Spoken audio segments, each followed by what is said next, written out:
Vamos a invitar a la campana a sonar. Cuando la invitamos a sonar, enviamos nuestro amor, nuestros saludos y buenos deseos a los seres que la oirán. Deseamos que al escuchar la campana dejen de sufrir, que empiecen a practicar la respiración consciente, encuentren la energía de la paz y la alegría en ellos y sean capaces de transformar la energía de la ira, el sufrimiento y la desesperanza. Por eso invitar la campana a sonar y enviar su sonido para que la gente de nuestro alrededor pueda oírla es una acción sumamente compasiva. No podemos hacerlo sin poner todo nuestro corazón en ello.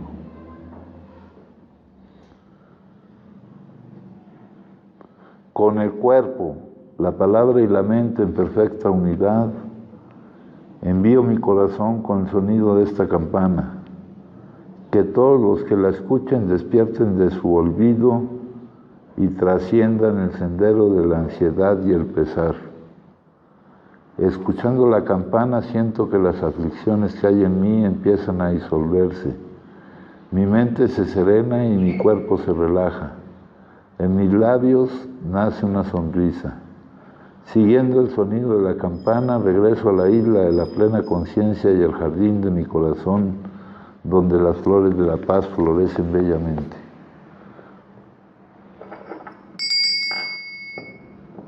Bueno, antes de ver qué rumbo toma la Junta, parece ser que es necesario dar un poco de información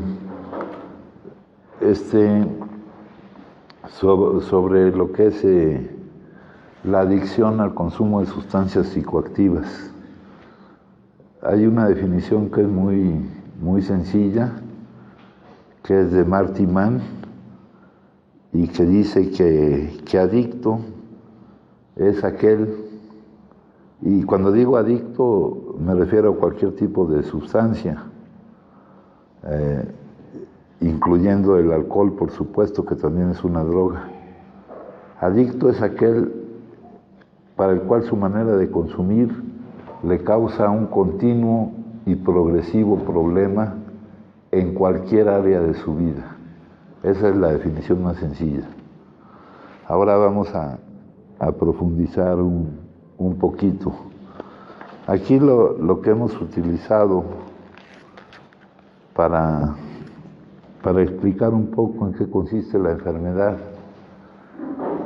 La enfermedad de la adicción al consumo es una enfermedad cerebral crónica, donde una cosa es la enfermedad y otra cosa es el síntoma. El síntoma es el que consume.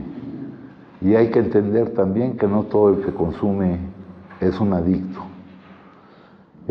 Lo que pudiera aclararnos más bien, porque esta enfermedad también casi siempre se maneja como una enfermedad de autodiagnóstico, donde cada uno de nosotros es el que, si tiene la capacidad, y eso cuesta trabajo, tener la capacidad de darnos cuenta si tenemos el problema, porque hay un mecanismo de negación, pero si tiene la capacidad y si ya lo que ha vivido le va señalando que se llenan los requisitos, tenemos una guía autodiagnóstico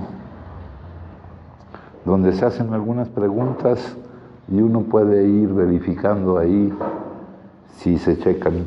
Vamos a partir de dos frases, una que es impotencia y otra pérdida de las facultades de la voluntad. Estas expresiones aparecen en el primer paso del método de recuperación que para la enfermedad de la adicción al consumo de la droga alcohol sugiere la agrupación Alcohólicos Anónimos y que es aplicable a cualquier adicción al consumo de sustancias psicoactivas. La adicción al consumo de sustancias psicoactivas es un caso particular de la adicción. La adicción tiene una definición más general en la cual caen casi todas las gentes, casi todas las personas. Pero lo que más nos ocupa aquí por el número de personas es la adicción al consumo de sustancias psicoactivas. Y dice aquí, de hecho, la pérdida de las facultades de la voluntad respecto al consumo de dichas sustancias es la causante de la impotencia ante la posibilidad para el adicto de no consumir. La primera vez, este es un establecimiento especializado en el tratamiento de las adicciones.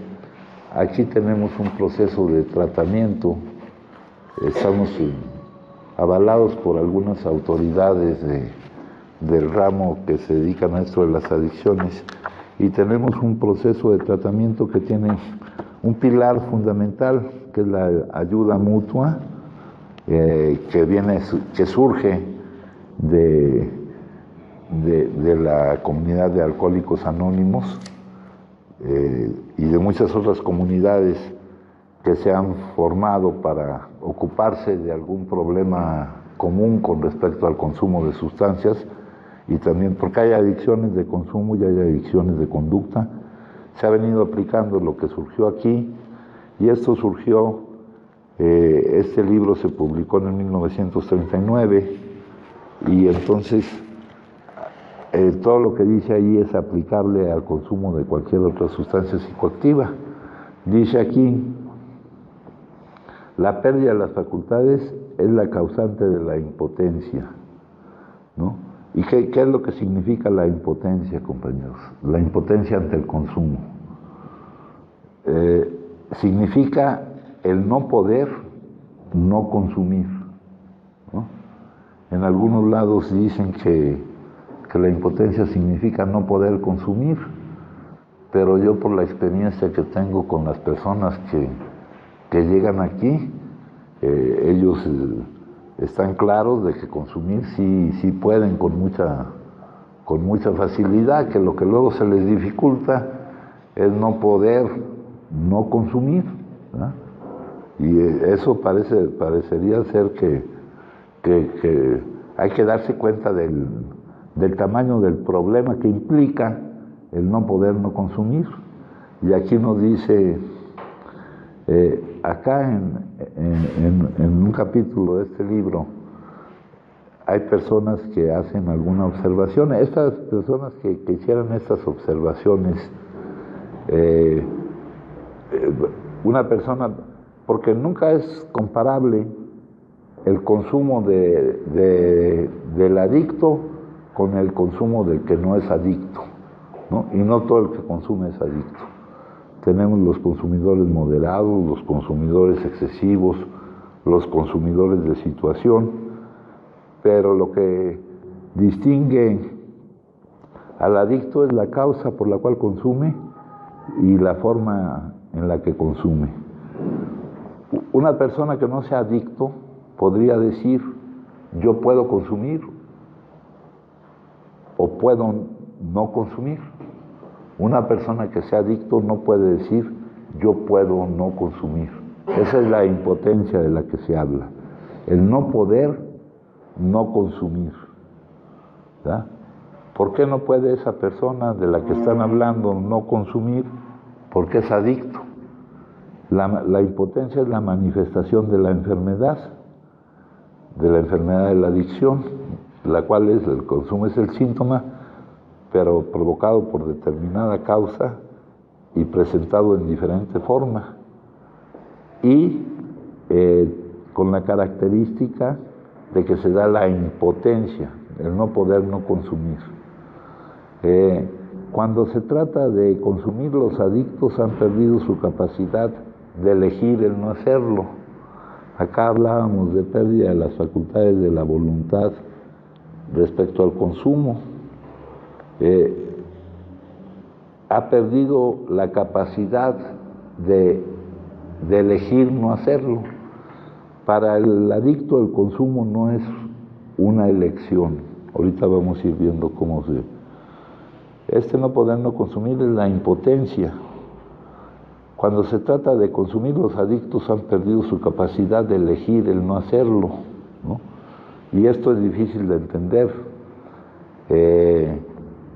Cualquier persona que consuma, pues al principio dice, pues cómo no voy a haber elegido si yo yo me dirigí a conseguir la sustancia, tendríamos que situarnos en ese momento para saber si hubiera podido haber otra alternativa, entonces sí hubiera sido una elección, pero ahí no hubo otra alternativa porque se estaba obedeciendo una urgencia inaplazable de hacerlo, no era una decisión de nuestra voluntad lo que nos llevaba a consumir. Dice aquí, no es su voluntad la que determina que consuman, ni tampoco va a ser su voluntad la que les permita poder no consumir. De esta enfermedad nadie sana el mismo, nadie sana siendo el mismo, se requiere un cambio, y aquí nos lo van a explicar. Dice aquí, la adicción es la negación inconsciente para vivir determinado tipo de emociones. No vamos a hablar de cuáles porque son emociones muy variadas o son emociones difíciles de analizar, ¿verdad? Entonces, inconscientemente me estoy negando a vivir una emoción. Las emociones no son producto de lo que se vive, las situaciones, los contenidos de la vida, lo que se vive, son neutros.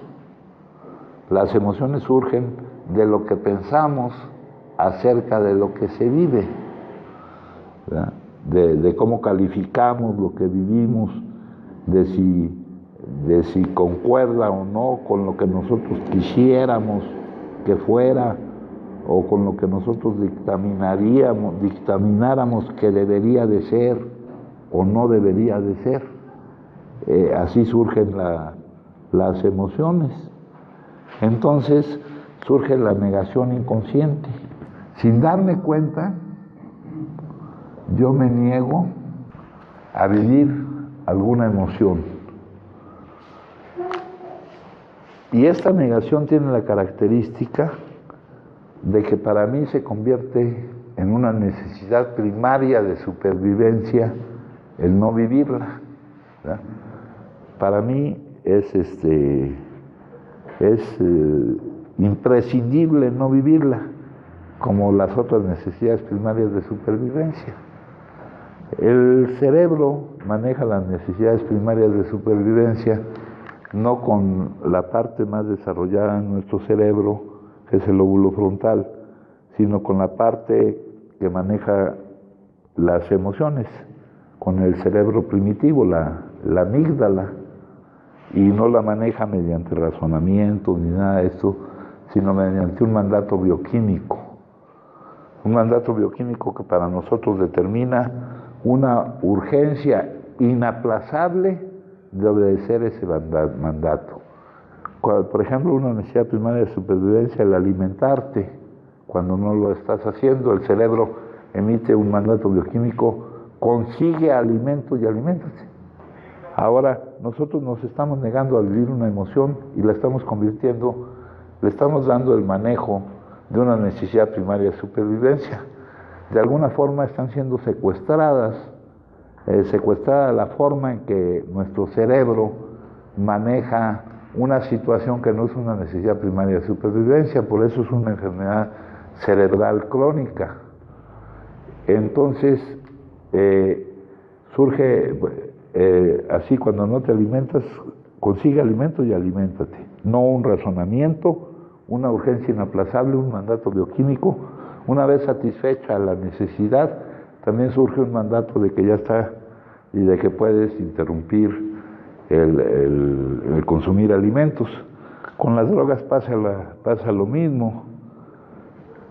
El manejo que le da el cerebro a las necesidades primarias de supervivencia, en inglés se llama craving brain, en español se traduciría como deseo imperioso, pero para no confundirlo con el uso que de esa frase se hace en este libro para referirnos a otro tipo de dependencia, le vamos a llamar urgencia inaplazable.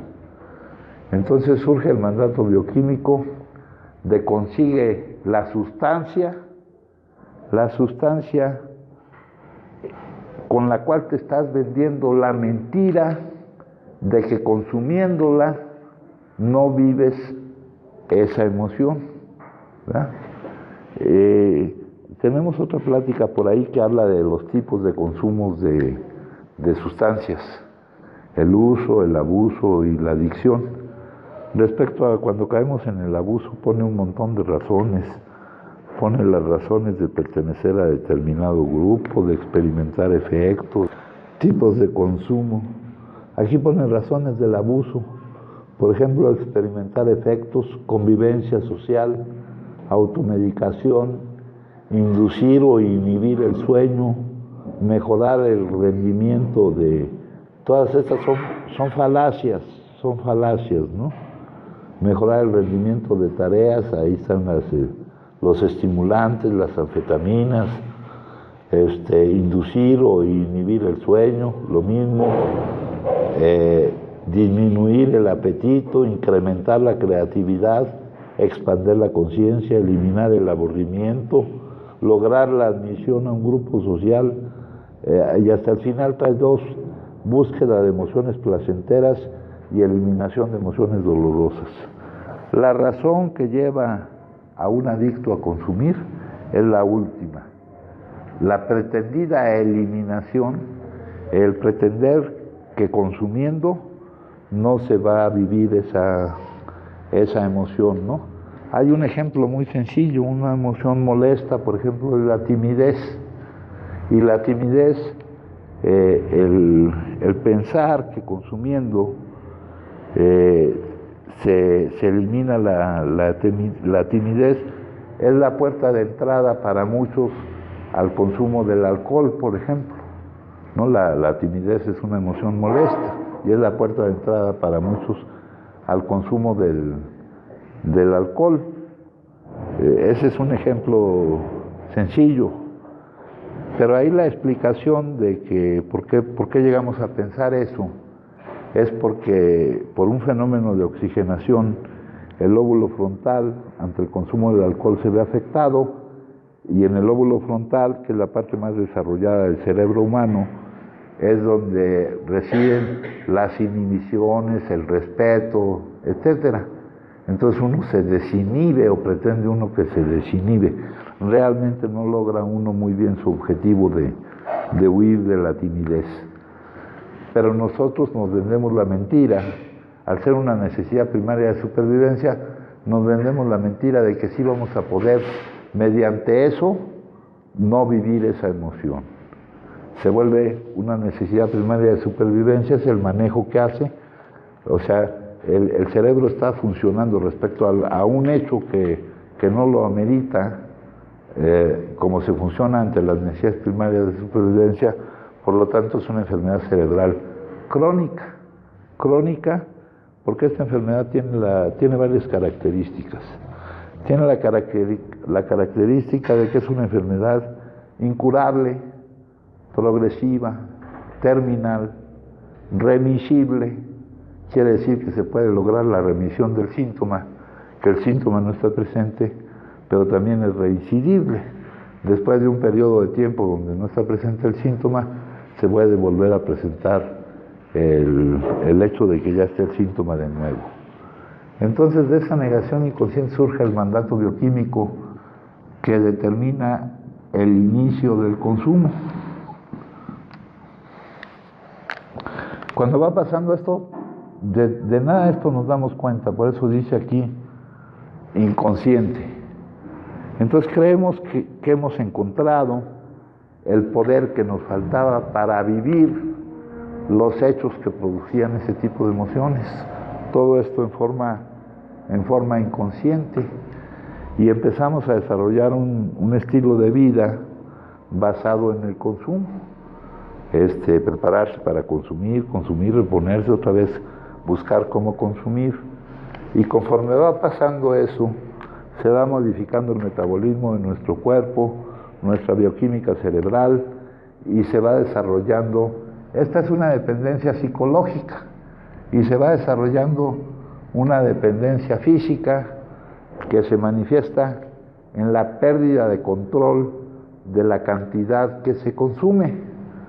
En la literatura de Alcohólicos Anónimos le llaman alergia orgánica, La alergia es una forma anormal de reaccionar ante el consumo de algo. Y aquí pudiera haber alguna dificultad para entender que es una alergia, porque, por ejemplo, si uno es alérgico al pescado, pues uno no come pescado porque la reacción va a ser anormal. Sin embargo, aquí, en el consumo de las sustancias, la alergia se manifiesta, la manifestación distinto a lo que le pasa a la mayoría de la gente. Cuando yo digo anormal, me estoy refiriendo a la mayoría de la gente, se manifiesta en que no puedo interrumpir el consumo, en que consumo por más tiempo del que pretendía yo consumir, en que por no poder interrumpir el consumo, dejo yo de atender otros asuntos que debería yo de atender. Entonces, aquí le vamos a poner compulsión física o pérdida del control de la cantidad que se consume, no de la pérdida de control de las cosas que hago consumiendo, porque eso es resultado de la intoxicación. Esta pérdida del control de la cantidad que se consume nos lleva a consumir hasta la intoxicación. La intoxicación es el estado patológico del organismo que impide su buen funcionamiento, ¿verdad? Implica un montón de cosas, implica chocar hasta en los estacionamientos, implica no poder caminar, implica muchas cosas, ¿no? Acá tenemos una tabla de la progresividad de la enfermedad, luego hablaremos de eso. También se presenta con esto el hecho de que yo voy necesitando cantidades mayores de la sustancia para obtener los mismos efectos que al principio obtenía con menos. Esto es lo que se llama un aumento de la tolerancia. Eventualmente, con el tiempo, se presenta una disminución de la tolerancia. Junto con esto también se presenta el hecho de que cuando por alguna razón interrumpo el consumo, como por ejemplo por llegar aquí a un tratamiento viniendo intoxicado, ¿verdad? Empiezo a experimentar un conjunto de malestares. Lo más notable es biológicos, las crudas, los temblores, ¿no? Pero en realidad es más que biológicos, es un conjunto de malestares biopsicosociales que se experimentan cuando se interrumpe el consumo. A eso se le llama supresión, síndrome de supresión o abstinencia. Hay dos tipos de síndromes de supresión o abstinencia. La supresión temprana o aguda, que se experimenta inmediatamente que se interrumpe el consumo. La severidad de los síntomas de supresión dependen, en este caso de la temprana o aguda, dependen de la sustancia consumida.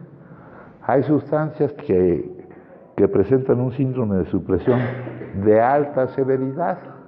Hay sustancias que incluso pueden causar la muerte. Hay sustancias que presentan un síndrome de supresión temprana moderado y hay otros que no presentan síndrome de supresión temprana. Esa es la más conocida. Hay otra poco conocida que es la tardía o postaguda. Esta realmente no es tan difícil de manejar y en pocos días se supera. Pero la otra, el síndrome de supresión postagudo o tardío, ahí los síntomas no dependen de la sustancia consumida, sino depende del daño que le hemos hecho a nuestro organismo al consumir sustancias que no son propias para el consumo humano. El consumo de esas sustancias afecta a nuestro organismo de la cabeza a los pies y muy especialmente el sistema nervioso central. La severidad de los síntomas no depende de la sustancia consumida, sino del daño que ya le hemos causado a nuestro organismo.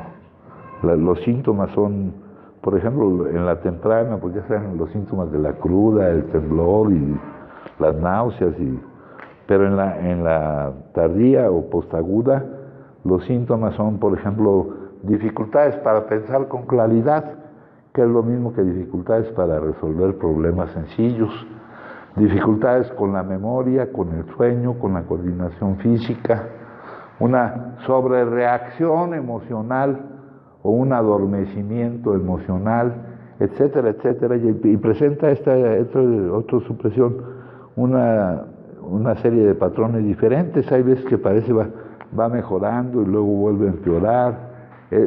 Se amerita todo un conocimiento esto, ya que esta enfermedad es de automanejo, compañeros, requiere que nosotros vayamos conociendo bien nuestra enfermedad.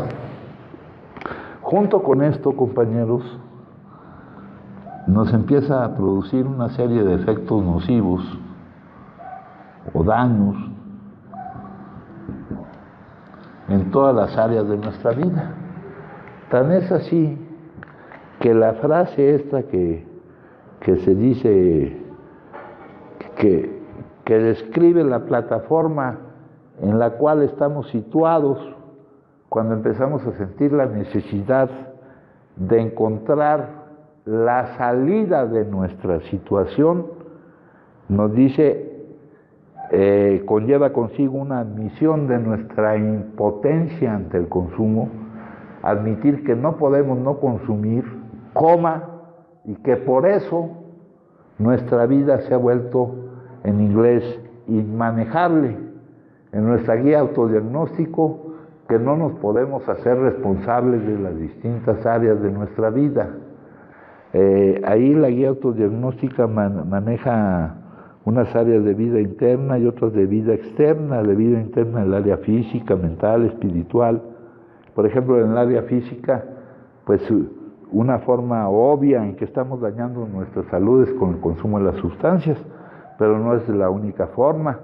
Dejamos de alimentarnos, tenemos problemas de dormir a nuestras horas, de atender otras cuestiones físicas. Está el área física, mental, espiritual. El área de vida externa, tenemos el área familiar, el área social, el área laboral, el área legal, el área económica, el área sexual. Todas esas áreas de nuestra vida se ven afectadas negativamente por el desarrollo, el desarrollo de la progresividad de nuestra enfermedad. En la guía autodiagnóstico dice cómo se cuidan esas áreas, qué actitudes, qué cuidados hay que tener para hacernos responsables de esas áreas de nuestra vida. Y también ahí se enlistan cómo se dañan esas áreas. Entonces ahí va una forma de cuidar tu área familiar es esta. Te ponen una serie de puntos y tú vas viendo, no, pues realmente yo no estoy pudiendo cumplir con esos puntos para cuidar mi área familiar. También te enlistan una serie de puntos de las formas de dañar esas áreas. Te enlistan y tú los ves y vas diciendo, no, pues realmente sí, yo estoy incurriendo en esto que daña esta área. Esta enfermedad, compañeros, es una enfermedad imposibilitante, incapacitante. Es una enfermedad que nos lleva a la incapacidad. Cuando oímos la palabra incapacidad, por ejemplo, conocemos de otras palabras que nos incapacitan y que si estamos, si pertenecemos a algún sistema de salud, de seguros de salud, pues te extienden incapacidades porque no puedes realmente desarrollar tus actividades. Y esto poca gente lo sabe, pero por estas enfermedades te incapacita el seguro social o cualquier institución de seguridad social. Entonces, si la vida, sin haberle añadido estas dos situaciones, las situaciones que nos presentaba a través de lo que pensábamos de ella, nos producía emociones que nos negábamos a vivir, ya con esto, dice la literatura, cuando ya han perdido la confianza en ellos mismos y en las cosas humanas, sus problemas se complican y se vuelven imposibles de resolver. Si cuando tenías trabajo se te hacía tan pesado y tan anormal ir al trabajo que tenías que consumir, pues cuando lo pierdes se te hace peor y vuelves a iniciar el consumo y estás en este ciclo adictivo del cual no puedes salir solo. Viéndolo aquí en el diagrama, pues no se ve tan amenazador como resulta vivirlo. Acá nos hablan de la tortura de vivir esta cuestión, ¿no?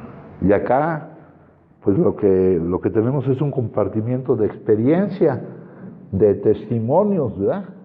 Es uno de las formas en que nos explican cómo es que esta comunidad ha logrado resultados que antes no se habían logrado. La comunidad terapéutica nos explican cómo a partir del compartimiento de experiencias, de lo que se vive cuando la adicción está activa y de lo que se vive cuando logra uno la remisión del síntoma. Al principio es una remisión temprana, luego se puede ir sosteniendo y se dan casos en que ya logras que la remisión sea permanente, pero esa remisión permanente no se alcanza de una vez para siempre y requiere el trabajo continuo, porque nuestra enfermedad es incurable, y es incurable. Antes se creía que era incurable por el problema de la dependencia física o compulsión física. Ahora ya se sabe que es incurable tanto por la forma en que consumimos como por la causa por la cual consumimos. No debemos dejar de atender ninguna de esas dos cosas. Aquí nuestro libro nos dice, no estamos curados, lo que tenemos es una suspensión diaria en nuestra sentencia, que depende, y aquí no queremos quedar atrapados por las palabras, depende del mantenimiento de nuestra condición espiritual. Vamos a eliminar ese mantenimiento de nuestra condición espiritual, porque van a creer que tenemos que ir a un gimnasio espiritual a mantener nuestra condición. No, el mantenimiento de nuestra condición espiritual es permanecer con la capacidad de no producir esas emociones que nos neguemos a vivir, ¿verdad? Entonces, esto es ahora, fíjense lo que pasa.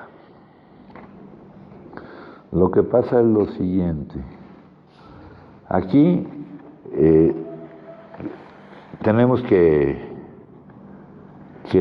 analizar bien lo que nos están diciendo. En el prólogo, este libro escrito en el 37 y publicado en el 39, nos compartía la experiencia de poco más de 100 personas que se estaban recuperando. Aquí dice, quienes nos hemos recuperado.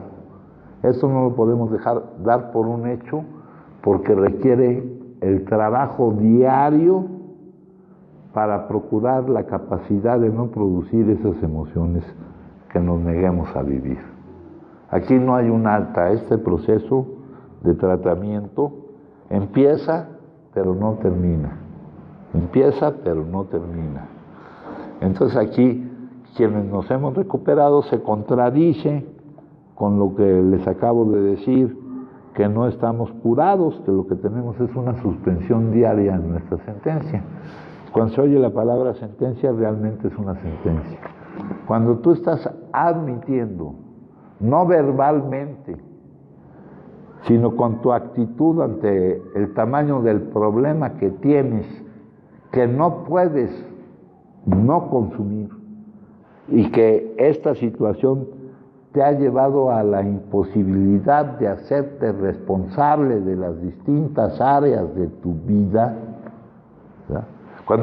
Cuando se presenta la urgencia inaplazable de iniciar el consumo, o cuando se presenta la imposibilidad de interrumpirlo, el adicto hace literalmente cualquier cosa, ya sea para iniciarlo o para no interrumpirlo. Y cuando digo literalmente cualquier cosa, es cualquier cosa. Cosas que vayan en contra de lo que nosotros creemos que es correcto o no. robar, mentir, lo que sea. Son situaciones que no se pueden dejar de obedecer, ¿no? Cuando hablan de un mandato.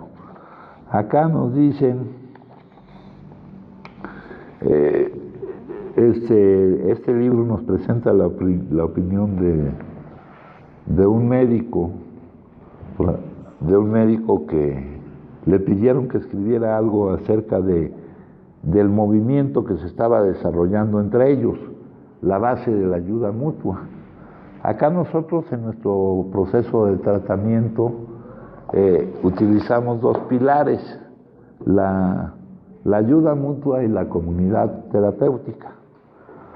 Toda comunidad de ayuda mutua, todo grupo, así le llaman grupos allá afuera, y que son comunidades, todo grupo es una comunidad terapéutica, pero no toda comunidad terapéutica es un grupo.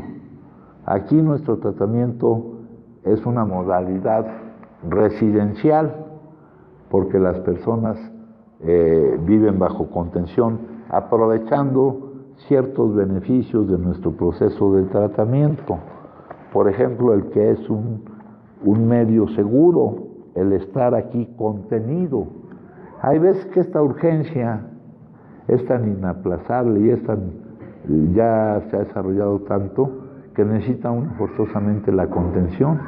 Si estando aquí nos cuesta trabajo contenernos, compañeros, ahora estando allá afuera hay gente que llega a las comunidades, a los grupos de allá afuera y tiene la posibilidad de esperar a que llegue el momento de su junta, y al principio es dificilísimo esperar eso, ¿verdad? Pero aquí tenemos la contención y el hecho de que este es un medio seguro. Aquí tenemos nuestro proceso de tratamiento y nos dicen que es un medio seguro porque se supone que no están presentes la disponibilidad de las sustancias que consumíamos. Todas esas son suposiciones, porque ante la fuerza que llega a tener la enfermedad, compañeros, hasta difícil es que se cumplan esas suposiciones, y que tampoco están presentes los problemas y conflictos de la vida diaria. Lo que estábamos viviendo allá produjo en nosotros las emociones que inconscientemente nos negamos a vivir y nos hicieron reaccionar a ellas consumiendo. Eso era lo que nos hizo consumir, lo que estábamos viviendo allá.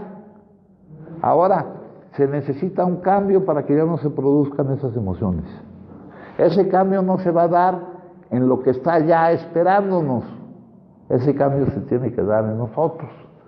Se dice que de esta enfermedad, así como de muchas otras, nadie sana siendo el mismo. Se necesita un cambio muy importante. Dice que es un medio seguro porque no están presentes los sucesos que me producían las emociones que yo me negaba a vivir. Aquí dice problemas y conflictos de la vida diaria, y tampoco está presente la exposición a un medio adverso provocado por nuestro problema de salud. Aunque ya mucha gente ha oído decir que esto es una enfermedad, pues se sigue reaccionando ante ello como si fuera un problema de comportamiento, ¿verdad? Dice nuestra literatura, que dice aquí en nuestro libro azul, dice aquí, una enfermedad de esta clase, y hemos llegado al convencimiento que es una enfermedad. Esto fue escrito un poco antes de que fuera reconocido por la Organización Mundial de la Salud de que era una enfermedad. Acá las sociedades médicas ya lo reconocen. Dice, afecta a los que nos rodean como no lo hace ningún otro padecimiento humano. Si una persona tiene cáncer, todos sienten pena por ella y nadie se enfada ni se siente molesto, ¿verdad? No se juzga como un problema de comportamiento. Sin embargo, este problema, que es un problema de salud, ya va desapareciendo esto. Hay una tendencia a a ir quitando el estigma y es más a descriminalizarlo y verlo ya como un problema médico. Pero no así con el enfermo adicto, ¿verdad? Y aquí la causa que da no es la causa por la cual no es así. Dice que con este mal viene la aniquilación de todas las cosas que valen la pena en la vida. Y eso sí es cierto, compañero. Pero no es la causa por la cual las personas no se comportan así, ¿no? Las personas no pueden entender que no sea tu voluntad la que está determinando que consuma. Te llegan a decir, pues, el que por su gusto muere, que lo entierren parado, ¿no? No se llega a entender que no es nuestra voluntad la que está determinando que consumamos, ¿no? Se oye por ahí decir que es una enfermedad, pero no se llega a dejar de sentir una gran molestia. Convivir con una persona que vive intoxicada, que presenta esos esos episodios de intoxicación, ¿verdad? Y luego la gente que no es comprensiva con nosotros, ¿no? Produce en nosotros unas transformaciones muy grandes, donde nos lleva a ser agresivos, antisociales, a querer matar a la gente, y no nos comprenden, ¿verdad? Se sienten ofendidos, ¿no? Se sienten ofendidos porque hace uno esas cosas, ¿no? No tienen la suficiente comprensión. Entonces este es un problema. Entonces aquí nos dice, no está ni la exposición a un medio adverso, la aversión que ya ha causado nuestro comportamiento y el conflicto que eso produce, y que a nosotros nos retroalimenta produciéndonos emociones que nos llevan de nuevo a consumir. Eso de que te reclamen cuando consumes, ¿no? Siendo el consumo no un producto de tu voluntad, es como si le reclamaran al tuberculoso porque tose, ¿verdad? Pero al tuberculoso, pues si le reclaman porque tose, tal vez no le causaría el mismo efecto de que le hiciera que siguiera tosiendo. En cambio a nosotros, si nos reclaman por esto, pues sí nos produce el efecto de que nos lleva otra vez a la necesidad de consumir, ¿no? Pues, ¿por qué me reclaman si es mi vida, verdad? ¿Por qué se preocupan porque yo deje de consumir? Ese es un asunto mío, ¿no? ¿Por qué quieren que yo esté bien? Las personas que tienen una relación de compromiso con el que es adicto desarrollan otro tipo de adicción, que es la coadicción o la codependencia, que es una enfermedad que funciona exactamente igual que esta enfermedad y a la cual se le aplica el mismo tratamiento y el tratamiento que aplica cada persona a esto se refiere a estar bien, no a cómo aprender a manejar, no, sino a estar bien ellos y hacerse responsables de su estado emocional, no a decir que estoy mal porque el adicto no deja de consumir, sino el de estar bien yo, el alcanzar la libertad de mi estado emocional.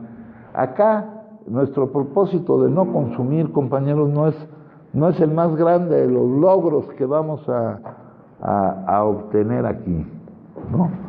Acá nos dice una lectura, nos dice,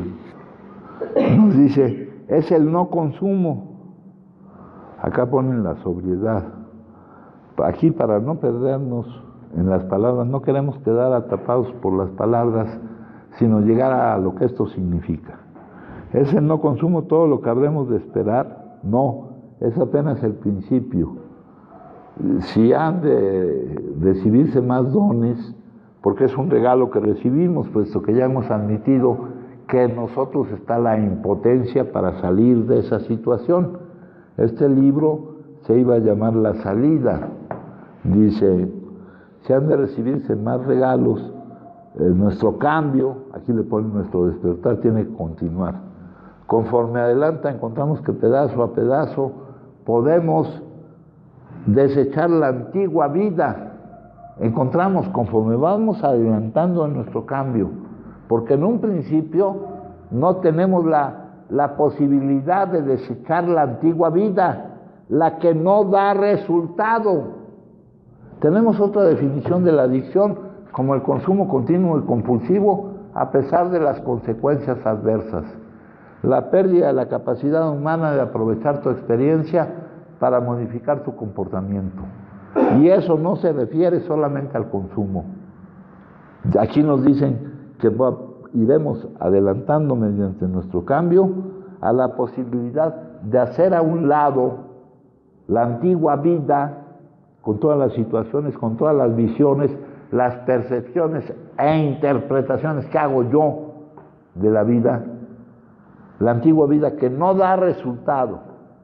Al principio, aunque no dé resultado, igual que con el consumo, o aunque nos produzca consecuencias adversas, eso no va a servir para que nosotros podamos dejar de consumir, ¿no? Y lo mismo pasa con la forma, con lo que llaman aquí globalmente la antigua vida. No lo podemos dejar de cumplir. Es el mismo problema. Es el mismo problema. No puedo dejar de hacerlo, ¿no? Ahora, acá se presenta una dificultad entre querer y poder. Dicen que aquí el único requisito es querer, pero no es fácil distinguir si alguien no está avanzando porque no quiere o porque no puede, compañeros. No es fácil distinguir eso, ¿verdad? Lo que sí lo que sí cada vez va teniendo más peso conforme la progresividad de la enfermedad avanza, es la imprescindible necesidad de encontrar una solución a mi problemática donde el consumo va mezclado con un montón de cosas, de comportamientos que tengo yo. Ayer leíamos algunas charlas a sociedades médicas que daba Big W, que me decía desinflar el ego. Ego es falso yo. Falso yo surge de identificarme con algo que no soy. Identificarme viene de idem facere, de decir que esto es lo mismo que esto. Yo me puedo identificar con muchas cosas, con mi nombre, con mis circunstancias, con mi forma de interpretar la vida, ¿verdad? La vida, lo que se percibe, depende del que lo percibe, no de lo percibido. El ego puede ser una de esas identificaciones que creo yo que tengo, ¿verdad? De ser un tipo excéntrico. Entonces dice aquí, desinflar el ego. Y aquí, para que podamos entender esto, porque aquí nos dice que es como un globo y eso, pero no. Vamos a ver aquí. Desinflar el ego nos lleva a dos cosas. Hacerle ver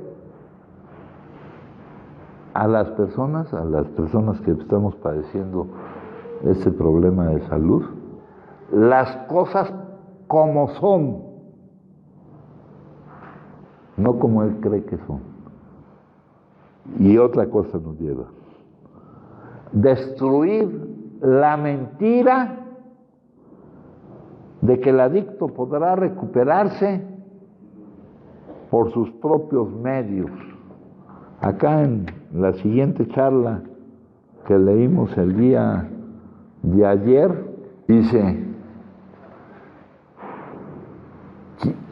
en esa siguiente charla nos platica ciertas situaciones que surgieron en él cuando tuvo contacto con una persona que había estado en el mismo estado de desahucio que él, y cosas que se le vinieron a la cabeza a esta persona enferma, como, ¿quién eres tú?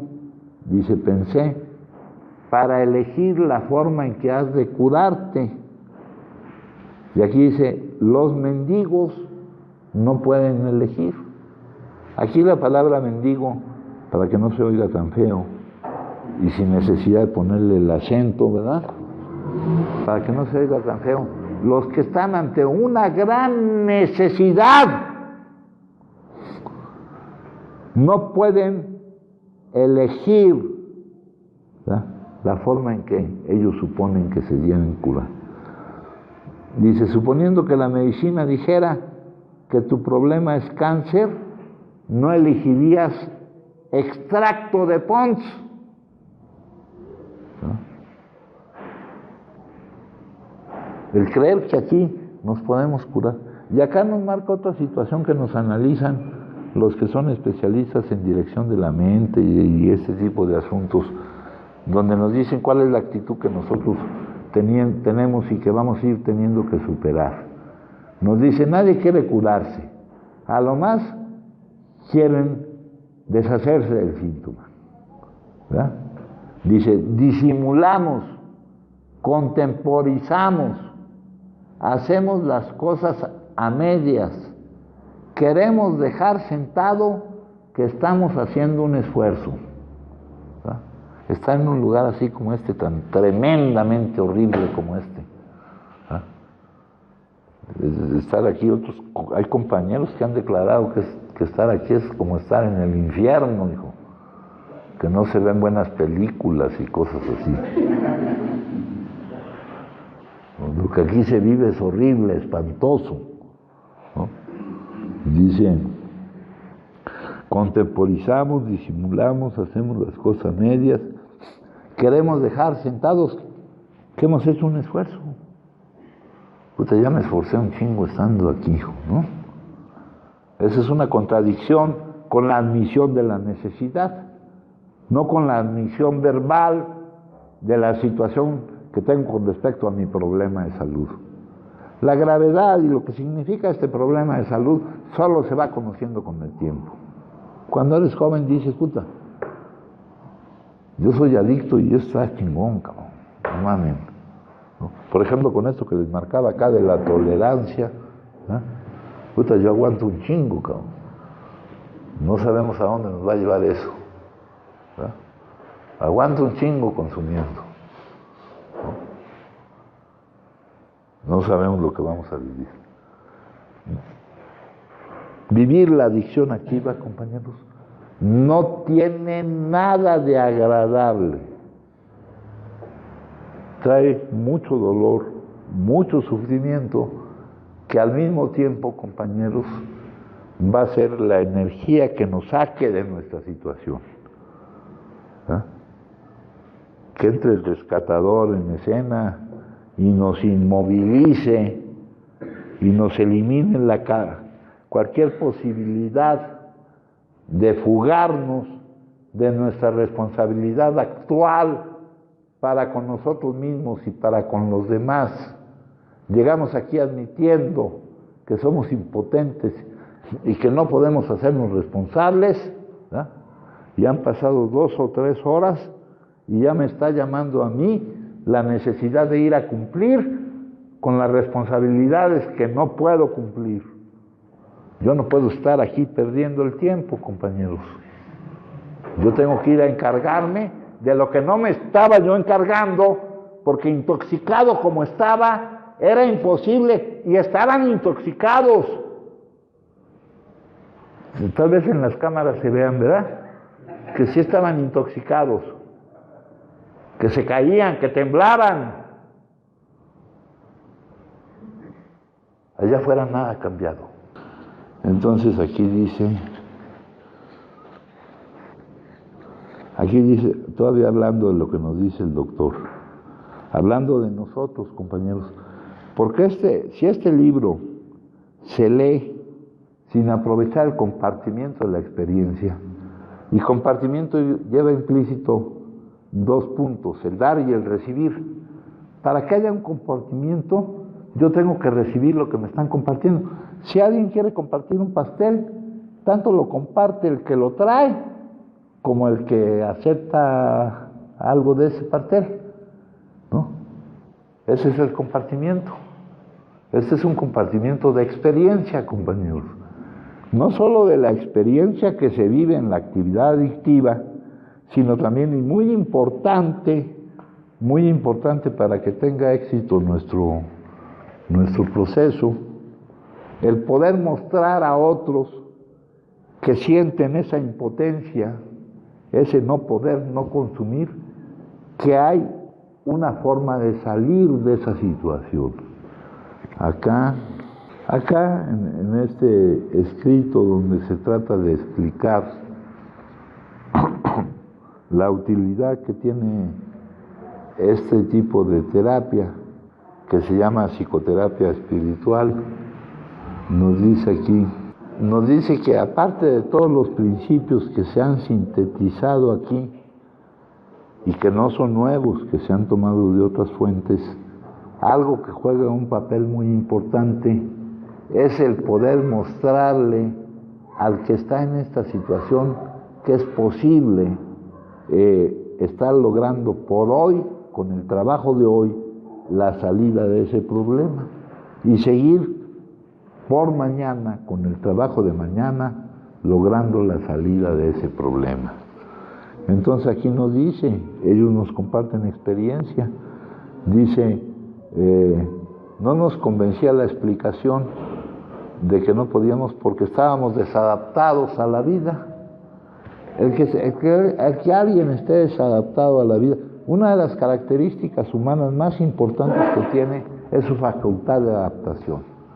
Aquel que está desadaptado a la vida quiere decir que está esperando que la vida se adapte a él, y eso no va a pasar. Y si la vida no se adapta a él, surge la frustración, compañeros. Somos intolerantes a la frustración. Esa emoción nos va a llevar a reaccionar a ella consumiendo. No se va a adaptar todo esto a que las cosas funcionen como yo quiero, a que todos aprecien, vean las formas, las cosas de la misma forma que la estoy viendo yo. Yo soy el que me tengo que adaptar. Dice aquí, desadaptados de la vida. Acá, en el número 1 de este otro librito, nos dice, con frecuencia se ha dicho que solamente estamos interesados en que se deje de consumir. Esto no es cierto. Tenemos que dejar de consumir para permanecer vivos. Pero cualquiera que conozca la personalidad, y no nos vamos a meter en la palabra personalidad, la forma de ser, de interpretar, de reaccionar del adicto por medio del trato personal, sabe que ningún adicto verdadero deja de consumir permanentemente a menos que experimente un profundo cambio que le permita ya no producir esas emociones que se niega a vivir. Que no se sienta atacado, que no crea que tiene la razón, porque en la vida, como en esto, no se trata de tener razón. La identificación con mi punto de vista produce otro falso yo, otro ego, que no esté envenenado por dentro con la molestia que le causa el que las cosas no sean como él quiere que sean. La ira es la forma en que te castigas tú por lo que supones que son los errores o actitudes equivocadas de los demás. Es el veneno con el que te matas tú. Dice aquí, creíamos que las condiciones, las circunstancias nos impulsaban a consumir. Cuando tratamos de corregir esas condiciones, esas circunstancias, y nos encontramos que no podíamos hacerlo a nuestra entera satisfacción, nuestra manera de consumir se hizo incontrolable y nos volvimos adictos. Nunca se nos ocurrió pensar que teníamos que cambiar nosotros para hacer frente a las condiciones cualesquiera que estas fueran. Teníamos que lograr nosotros no pretendemos lograr solo el no consumo, pretendemos alcanzar la libertad, la última de las libertades humanas, la que nadie te puede quitar. Tu actitud ante las circunstancias, cualesquiera que sean las circunstancias. Me van a decir que eso no es posible. Pues sí es posible, compañeros. Hay personas que nos lo han demostrado. Entonces dice que estábamos desadaptados de la vida, que estábamos en plena fuga de la realidad. Pretendíamos que de la realidad podíamos fugarnos, y de la realidad no se puede fugar nadie, y mucho menos se puede fugar de las consecuencias de creer que se puede fugar de la realidad. Teníamos una franca deficiencia mental. El consumo continuo y compulsivo a pesar de las consecuencias adversas. Aquí nos ponen un ejemplo de una persona que se atraviesa a media calle las calles, no aquí en México, porque aquí en México todos se los atraviesan a media calle, sino allá donde se las atraviesan por la esquina, porque si se las atraviesan a media calle los atropellan. Los atropellaba un tranvía, lo metían al hospital, salía de allí otra vez y pasaba un coche de bomberos. Y dice, si cambiamos manía de cruzar a media calle por consumo, es perfectamente aplicable. ¿Cómo puede llamársele a tal desproporción? A la pérdida de la capacidad humana de aprovechar tu experiencia para modificar tu comportamiento. Si sabes cómo te va, qué consecuencias negativas trae para ti el consumo, y eso no te sirve para que no consumes, se le llama, ¿cómo se le puede llamar a tal desproporción? Locura. Con respecto a esta locura, es que necesitamos que nos sea devuelta la cordura. Esa posibilidad no está en nosotros, porque nosotros ya admitimos la impotencia. Entonces, debe de haber algo que con respecto al problema que tengo yo pueda más que yo para devolverme la cordura. Y por ahí dice podría, y ese podría no depende del que ya me la está ofreciendo todo el tiempo, depende de que yo no la rechace. Pero el adicto es un ejemplo de obstinación desbocada, aunque él piense que no lo es. Consumo continuo y compulsivo a pesar de las consecuencias adversas es terquedad, ¿verdad? La negatividad, el resistirte a lo que es, el no aceptar lo que es. Si tú activas la negatividad, la resistencia a lo que es porque de alguna manera crees que no aceptándolo lo vas a cambiar. Y así no funciona esto. Yo estoy por acá. Nuestros cuerpos también estaban enfermos, la alergia aquí. Dice, los médicos ya sabían, acá el doctor Silworth le da un nombre a lo que sabía que era de apremiante importancia. No nos vamos a perder en el nombre. Lo que sí nos dice es que entre la lista de materias que él estudió y entre la práctica que tuvo, no estaba la aplicación de ciertos poderes del bien que no estaban ahí en su lista de estudios. Con esto se está admitiendo implícitamente que aquí hay algo que está actuando a nuestro favor para que podamos salir de nuestro problema, compañeros. Dice respecto a la comunidad que se estaba formando, creen mucho en ellos mismos porque siente uno la pertenencia y vive uno la nube rosa y cree que eso es... Creen en ellos mismos, pero mucho más en el poder que los arranca de las garras de la muerte. Ahora, estar en garras de la muerte, compañeros, eso no hay problema. Estar derrotados, ya lo estamos. El problema es sabernos derrotados. El problema es saber que si esta enfermedad es crónica, es incurable y es progresiva, la progresividad de la enfermedad quiere decir que conforme aumenta el tiempo de actividad adictiva, aumenta el grado de deterioro de la persona tanto en su organismo como en el daño que le hace a todas las áreas de su vida. Esa es una descripción continua de la progresividad de la enfermedad. Aquí tenemos una descripción discreta que me va señalando algunos puntos de la progresividad y que está basada en un estudio estadístico hecho por el doctor Jelinek Esto es con respecto a la adicción al consumo del alcohol. Cualquier tabla que se hiciera con respecto a la adicción de una consumo de una sustancia de un consumo de sustancia psicoactiva sería muy similar a esta. Hay daños orgánicos irreversibles, ¿verdad? Vamos a ver si encontramos por aquí algunos que nos hagan pensar. Aquí, por ejemplo, aparece la pérdida del control, que era la dependencia física, la compulsión física, la alergia orgánica. Antes, clínicamente, para determinar que alguien tenía el problema, se esperaban a que se presentara esta situación. Pero aquí también se nos establece que no hay forma de seguir consumiendo sin que se vayan presentando todas las tablas todas las consecuencias de la enfermedad. Que yo nunca he dormido en la calle, ¿verdad? Que siempre llego hasta mi casa, quién sabe cómo llego, pero llego hasta mi casa. Tal vez a la cama no llego, pero que nunca he dormido en la calle, que nunca he tenido que estar mendigando, que nunca he tenido que pasar hambre. No, pues la cosa es que sigas consumiendo, porque lo que pasa aquí no depende de quién eres, sino de la enfermedad que tienes.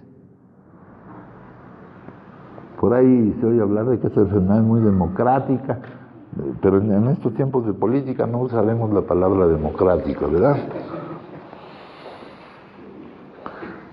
Dice aquí, subordinación completa al consumo. Yo noto que está pasando algo raro conmigo, pero al mismo tiempo noto que no puedo hacer nada al respecto. Y esto marca la separación entre dos formas de ver las cosas. Primero, me preocupa cómo lo que me está pasando afecta al desarrollo de mis otras actividades. Cómo afecta a mi capacidad para poder conservar empleos, para poder conservar familias, ¿no? Luego me subordino completamente al poder que ejerce sobre mí la necesidad urgente de consumir, y luego mi preocupación es cómo mis otras actividades afectan a mi consumo.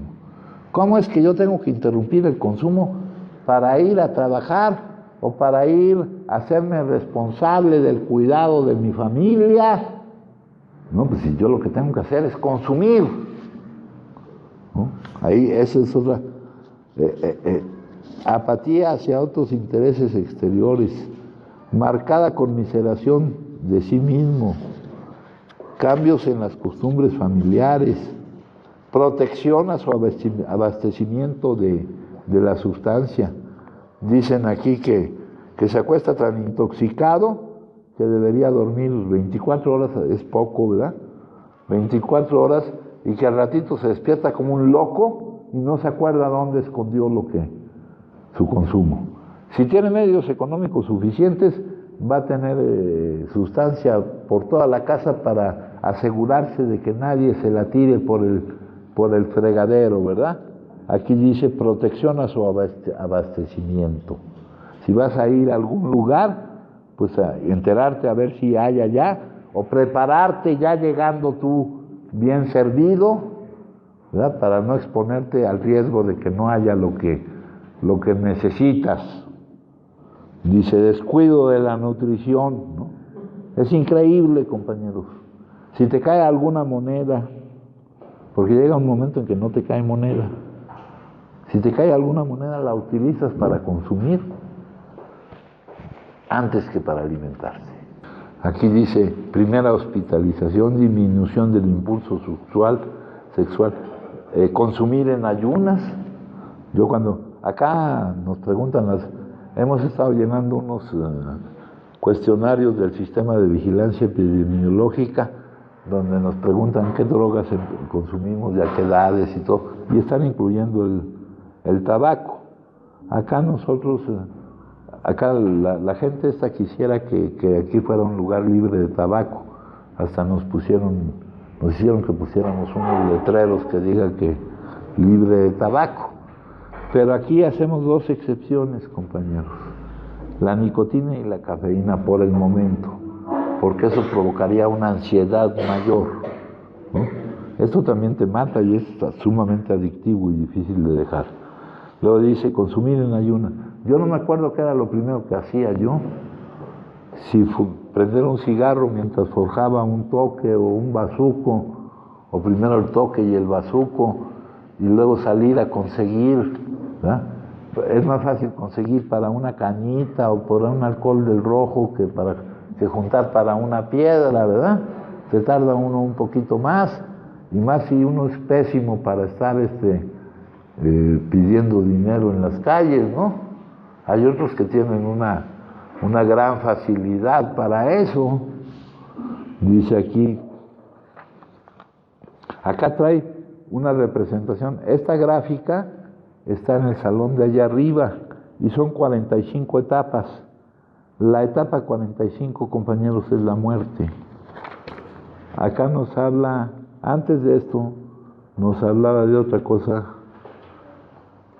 que sí quiero decírselas, que son los palimpsestos alcohólicos o las lagunas mentales, ¿verdad?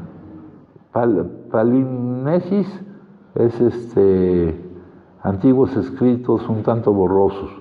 Las lagunas mentales es no saber qué fue lo que hiciste. Son causados por fenómenos eléctricos del cerebro, son daños irreversibles, cada uno va teniendo más gravedad que los siguientes. Y al principio, cuando empiezas a aparecer lagunas mentales, pues tú preguntas qué fue lo que hiciste, ¿no? Y ya te contestan, no, pues hiciste estas cosas y ya después mejor ni preguntas, ya nomás con ver la cara de los demás, pues mejor ni preguntas, ¿no?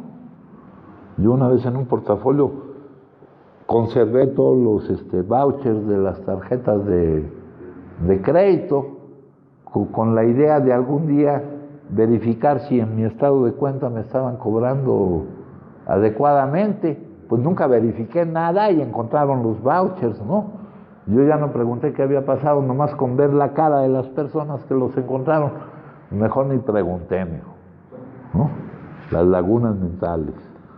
Luego dice aquí, abandono de amistades, cambio de las costumbres familiares,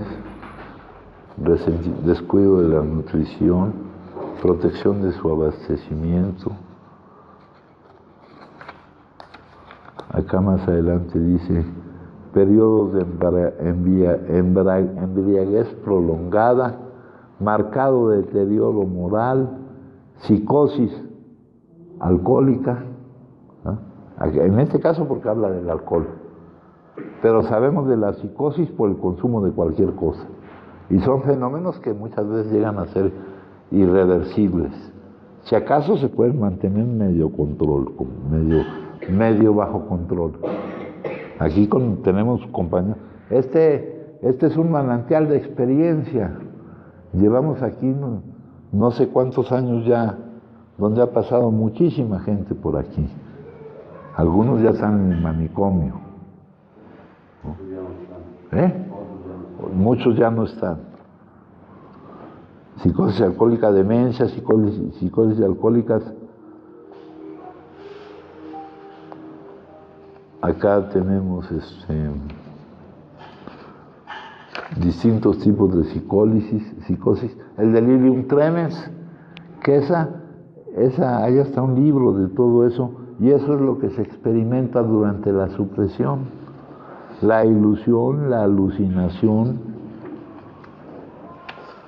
la psicosis de Korsakoff, psicosis amnésica de Korsakoff se llama esa, psicosis amnésica, donde se pierde la capacidad de hacer todas las fascias, las cosas que hace uno, ¿no?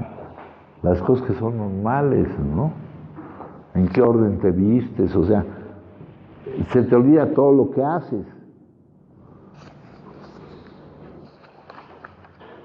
La alucinosis aguda, la paranoia, aquí dicen paranoia alcohólica, pero hay otro tipo de paranoias, ¿verdad? Esos que están asomados por las cortinas, los que tienen el mal del pollo, la psicosis depresiva, la psicosis delirante crónica, el consumo de productos industriales, ¿no? Que por cierto son los mejores, ¿no, hijo? Nomás porque ya no lo hacemos, si no ahorita echaríamos una competencia, ¿verdad? El mejor alcohol es el del 96, creo que ya le van a ir bajando la graduación, ya lo dan. Había una bebida que se llamaba Chartres, que tenía 70 grados, el consumo de productos, beber del alcohol, ya no solo del rojo, sino del azul. Aquí hablan de los charamilleros, porque ese fue escrito en Guatemala, ese folletito. Temores indefinibles, disminución de la tolerancia a la sustancia, ¿no? Aquellos que hayan militado en algún buen escuadrón de la muerte, compañeros, ya saben cuántas veces te intoxicas y cuántas veces te caes, ¿no? Mi compañero, aquel que vivía en una caja, ¿no? Consumía un ratito y se metía en su caja. A ver, salió otra vez y hasta que ya no estuvo la caja. Temores indefinibles. Eso es por la desmielinización de los nervios. Te da miedo todo. No puedes ni bajar un escalón de la banqueta. Pero eso me ha de haber pasado a mí porque soy muy tonto. De seguro a ustedes que son más inteligentes no les va a pasar. Inhibición psicomotora, vagas aspiraciones religiosas, pseudoparálisis alcohólica. Yo tenía un amigo, no sé si todavía esté por ahí, ese de repente la cortaba, pero ese vivía junto a mi casa, mija, exactamente junto a mi casa. Una vez se cayó de la azotea de su casa y allí en el garaje de mi casa había una escalera de caracol y cayó su cabeza junto al filo de la escalera, agarró, se levantó y se salió, mijo, ¿no? Yo me daba la vuelta de mi casa y iba y me metía ahí con ellos. Ahí siempre estaba consumiendo. Ese era el cara, el gato, ¿no? Algunos que son adictos y otros con los que consumí, que quién sabe, porque tienen su vida perfectamente organizada y bien. Hace poco vino a verme un compañero que hacía más de 40 años que yo no veía. Y no sé si era adicto o no, pero no tiene su vida como la tengo yo. Mi vida está completamente marcada y la vida de mucha gente a mi alrededor por el hecho de que soy un adicto. Bueno, les estaba yo platicando, ya se me olvidó. Dice aquí, la acción de la sustancia en estos adictos crónicos es la manifestación de una alergia.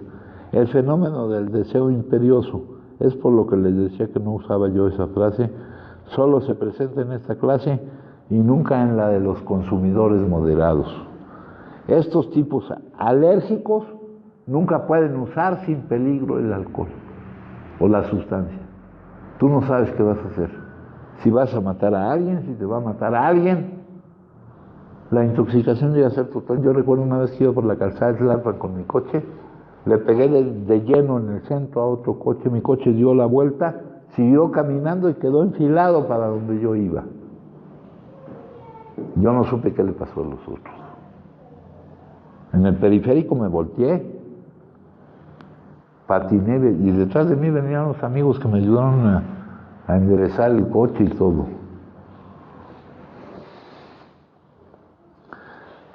Aquí hacen una clasificación, tienen un síntoma en común. No pueden empezar a consumir sin que se presente en ellos el deseo del fenómeno imperioso, del deseo imperioso, que es lo mismo a la imposibilidad de interrumpir el consumo, a consumir por más tiempo del que pretendías consumir, a dejar de cumplir con otras actividades por no poder interrumpir el consumo. No sé si eso le suene a alguno de ustedes. No sé si se les haga familiar.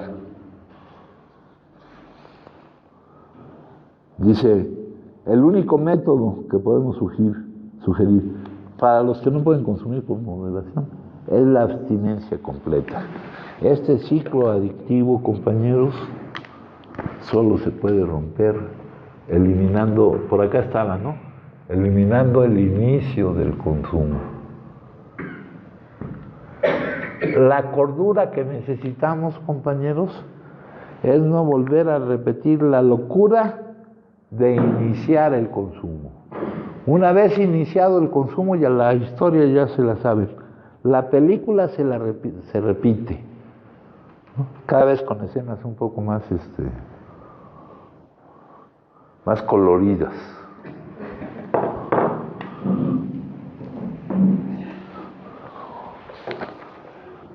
Bueno, si alguien quiere compartir algo o si tiene necesidad de alguna información con respecto a este problema de salud. Yo le quiero hacer una pregunta. Sí. El doctor Foucault nos menciona la obsesión mental primero. ¿La qué? La obsesión mental. No. A ver, enséñamelo. Bueno, en el índice dice que hay una idea en la mente. No, mira, eso se usaba antes. Antes decía que la obsesión mental era lo que nos llevaba al inicio del consumo. No, pero usted decía que, no, que las vivencias que hemos tenido ajá, nos llevan a pensar, ¿sí? Y nos trae emociones. Yo no lo estoy contradiciendo, sino que yo quiero aclararlo en mí. Sí. Ahí es donde te voy a decir cómo utiliza la palabra obsesión aquí el doctor Silworth. Lo utiliza en el capítulo, y creo que no es el capítulo 3, es en el 2. Dice, la mayoría de nosotros hemos estado remisos a admitir que éramos realmente adictos. A nadie le agrada pensar que es física y mentalmente diferente a sus semejantes.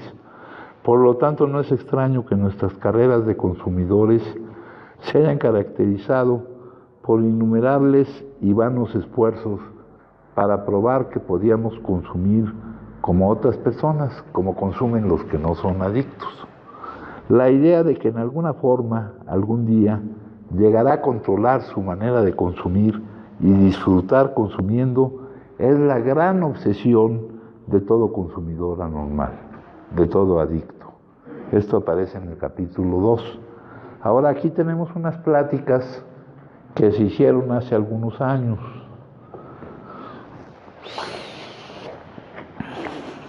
Y hace algunos años, lo que nos llevaba acá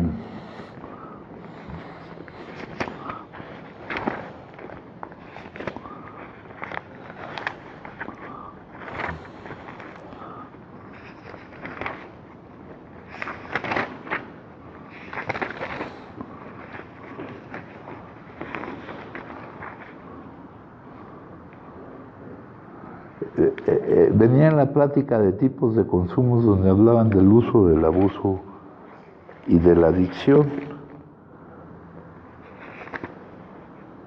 Aquí nos manifestaban teorías sobre la adicción, la moralista, la de que aquel que consumía era malo o se volvía malo, la médica, que es la que nosotros utilizamos, la cognitivo-conductual, que dice básicamente lo mismo que la médica, y luego dice si el consumo es un síntoma, hay unos subsíntomas, ¿verdad?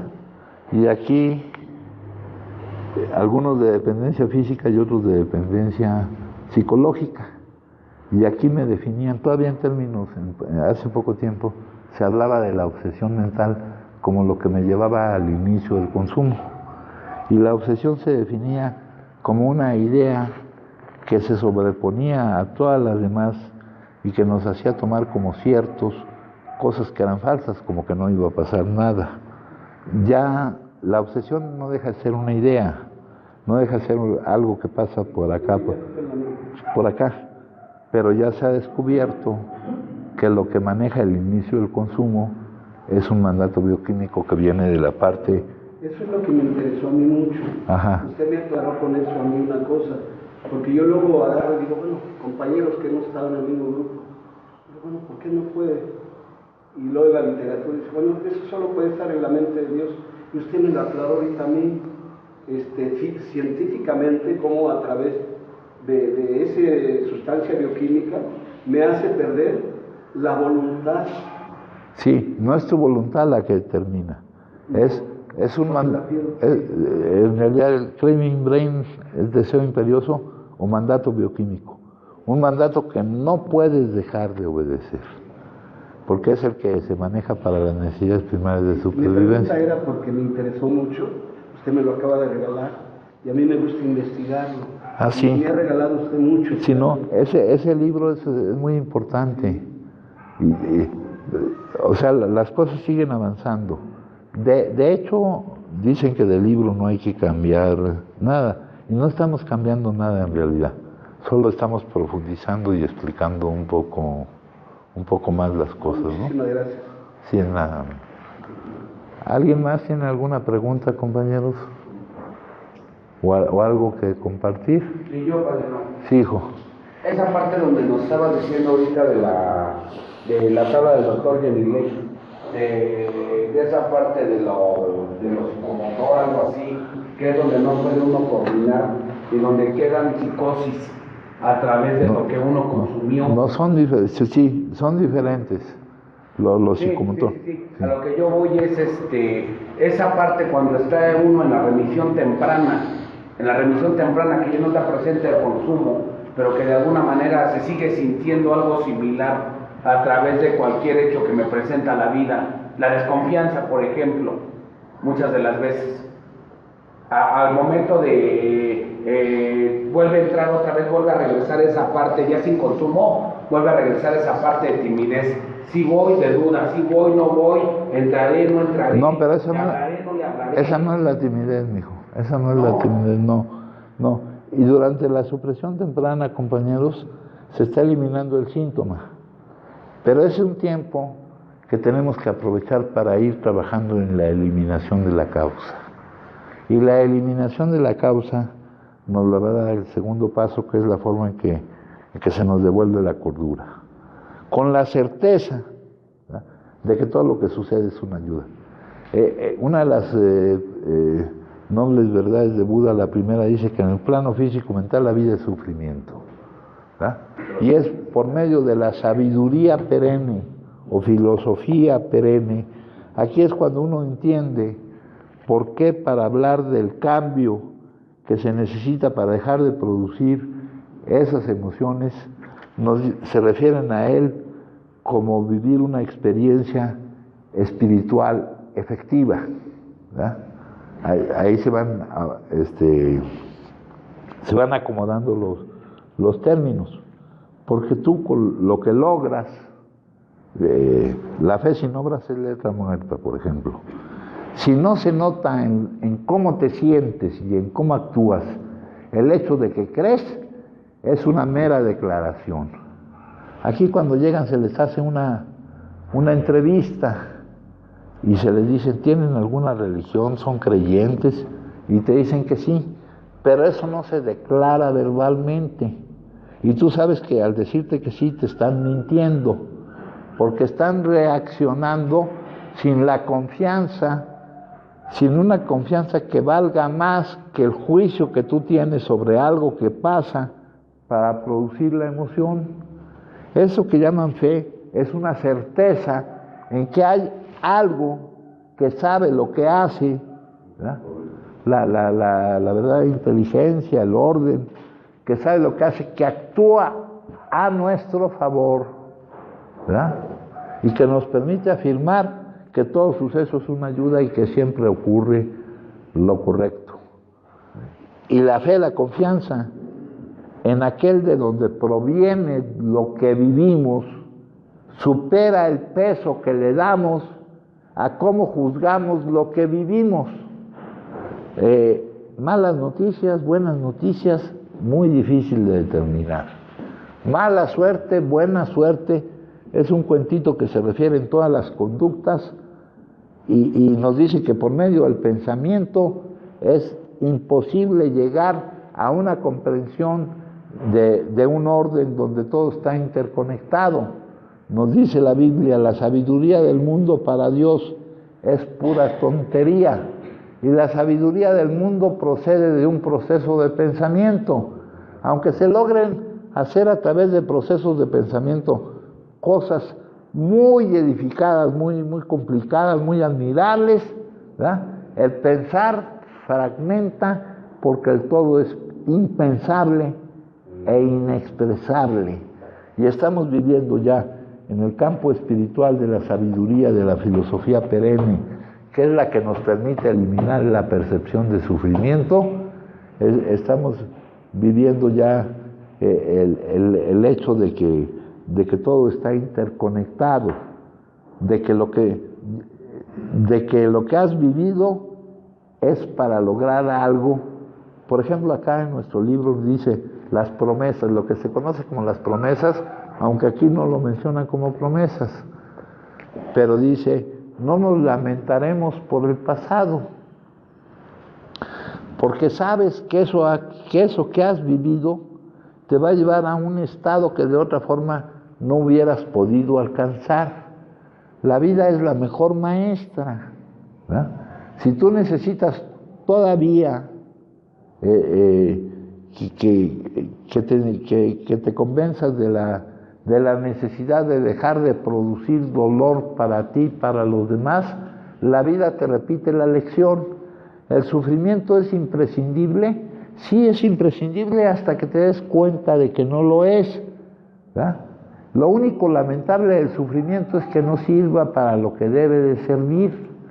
Y es como cuando uno en algunos lugares oye, soy adicto, gracias a Dios, ¿verdad?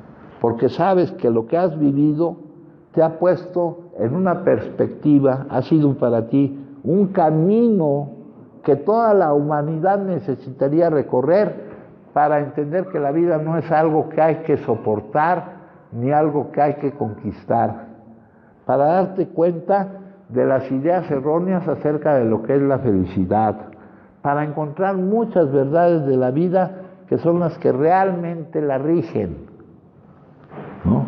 Acá, por ejemplo, tengo una lectura. Bueno, antes de pasar a eso, les quiero hablar del amor responsable, ¿verdad? Les he hablado de que tenemos dos pilares aquí, que es todo esto de esta psicoterapia espiritual, que no es la única psicoterapia espiritual que hay, pero tenemos también la comunidad terapéutica como método, ¿verdad? Y en la comunidad terapéutica como método tenemos, por ejemplo, la filosofía de las comunidades terapéuticas, que ustedes la utilizan todos los días, y aquí dice a través de los ojos de los demás. Cuando alguien nos señala un defecto, quizás nuestra primera reacción sea ponernos a la defensiva. Si realmente queremos ser libres, tenemos que escuchar con atención lo que otros nos dicen. ¿Cuál es nuestra primera reacción cuando alguien nos señala algo? Contestándolo honestamente. Aquí la honestidad es para ustedes. La defensiva, ¿no? La defensiva. Consideramos imprescindible la necesidad de tener razón. Y en la vida no se trata de tener razón. En lugar de aprovechar, ¿verdad? Dice, a través de los ojos de los demás, ¿no? Nosotros tenemos una imagen de nosotros mismos con la cual nos identificamos también. Es otro falso yo, otro ego.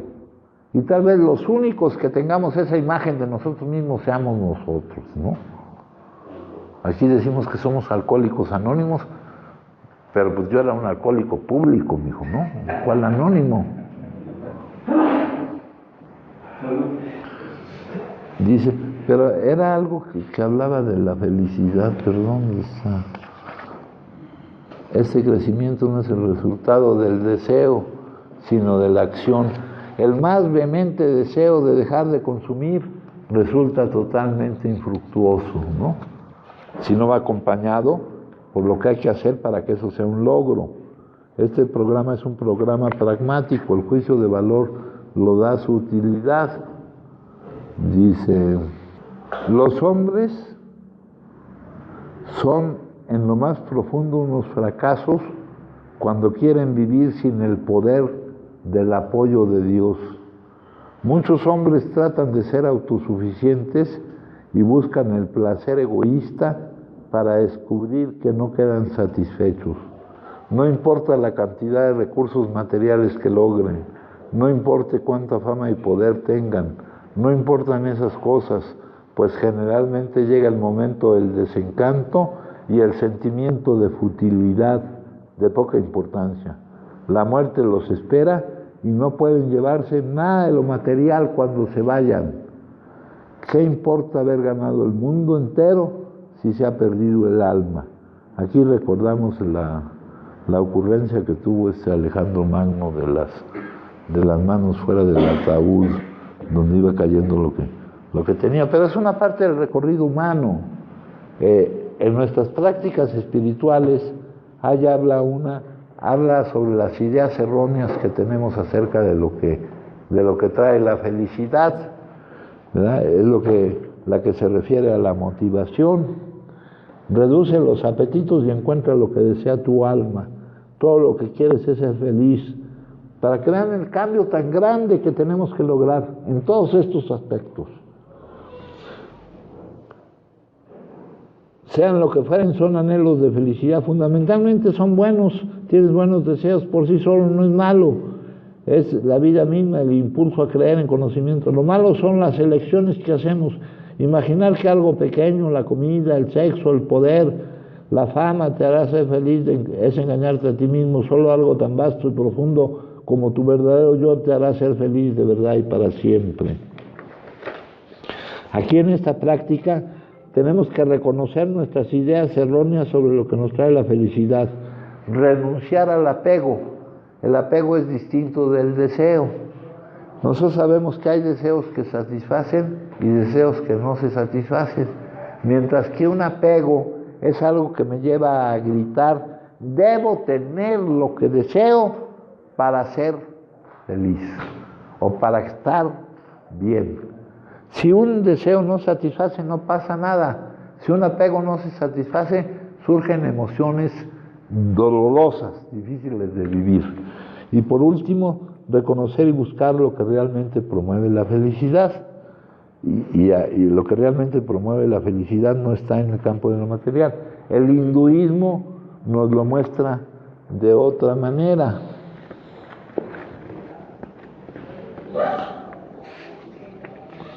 Y aquí, al estar viendo todas estas fuentes de sabiduría, no estoy contradiciendo en nada lo que aquí me indican a lo que puedo acudir. Aquí me dice lo que la gente cree que quiere. Empiezan por el placer y ahí, al no encontrar ahí lo que buscan, se van por es el cuarteto principal, el éxito terrenal, que es un terceto. La riqueza, la fama y el poder tienen ciertas limitantes, son precarios,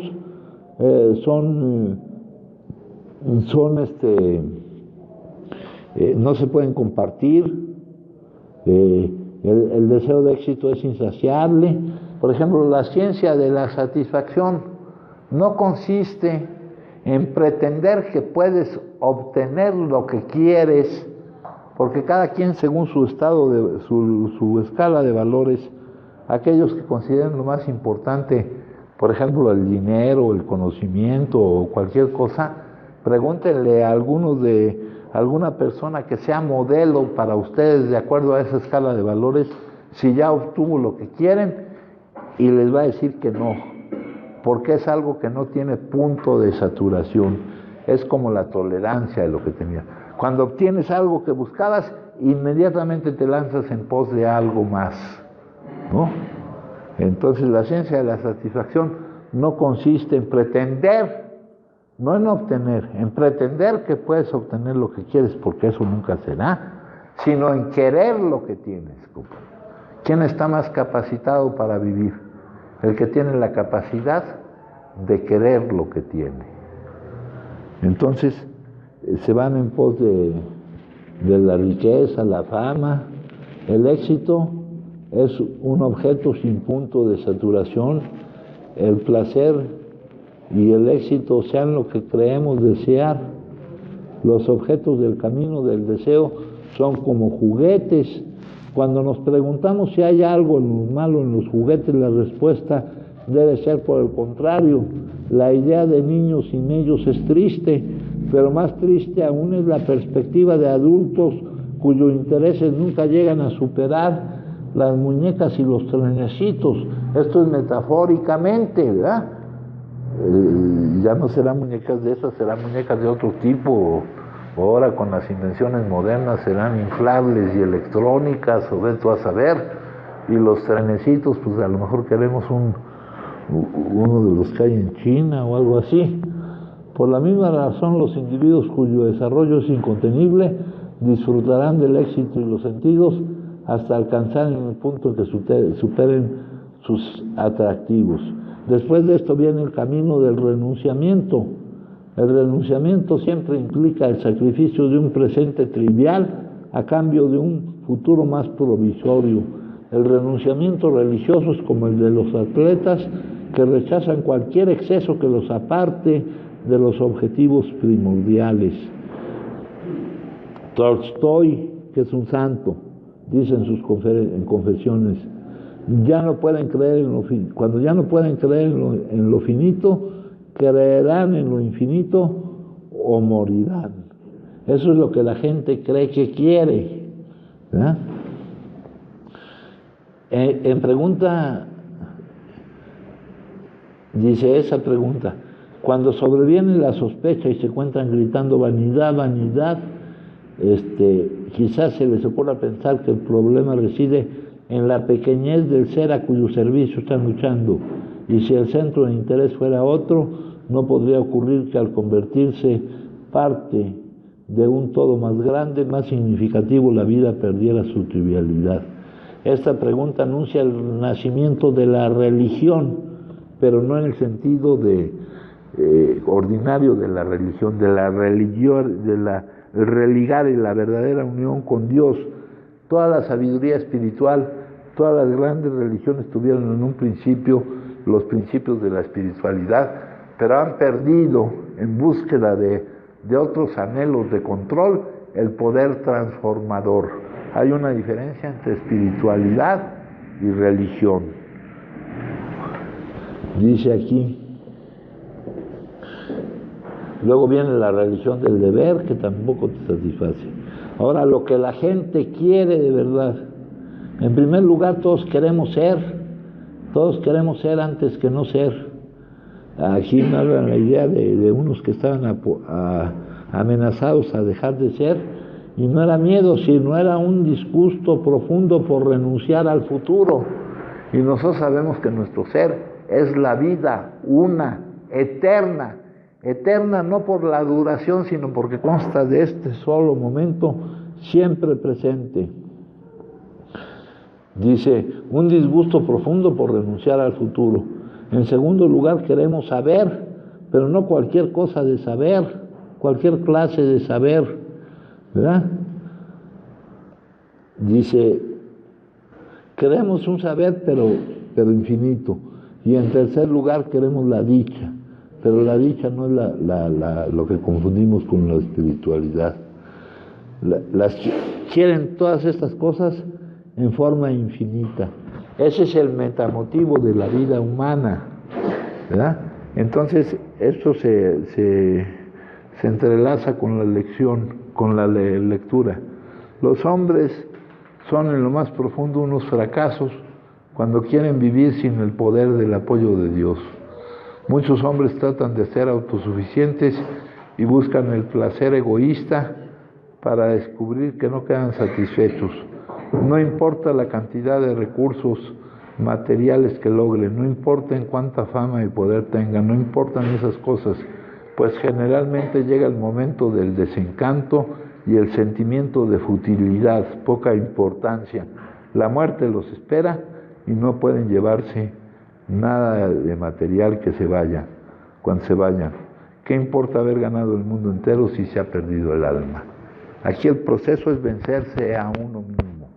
Yo les he hecho la pregunta muchas veces, ¿qué les importa más, compañeros? ¿Que los demás estén en desacuerdo con ustedes o ustedes están en desacuerdo con ustedes mismos? Y lamentablemente, lo que más les importa o lo que más les afecta es que los demás estén en desacuerdo y no estar uno mismo en desacuerdo con uno mismo. Y viviendo la vida, no por voluntad, la vida que vive un adicto, surge el desacuerdo con uno mismo. Bueno, esas fueron a... ¿Gustan compartir, compañeros? Pues entonces les agradezco mucho. Gracias.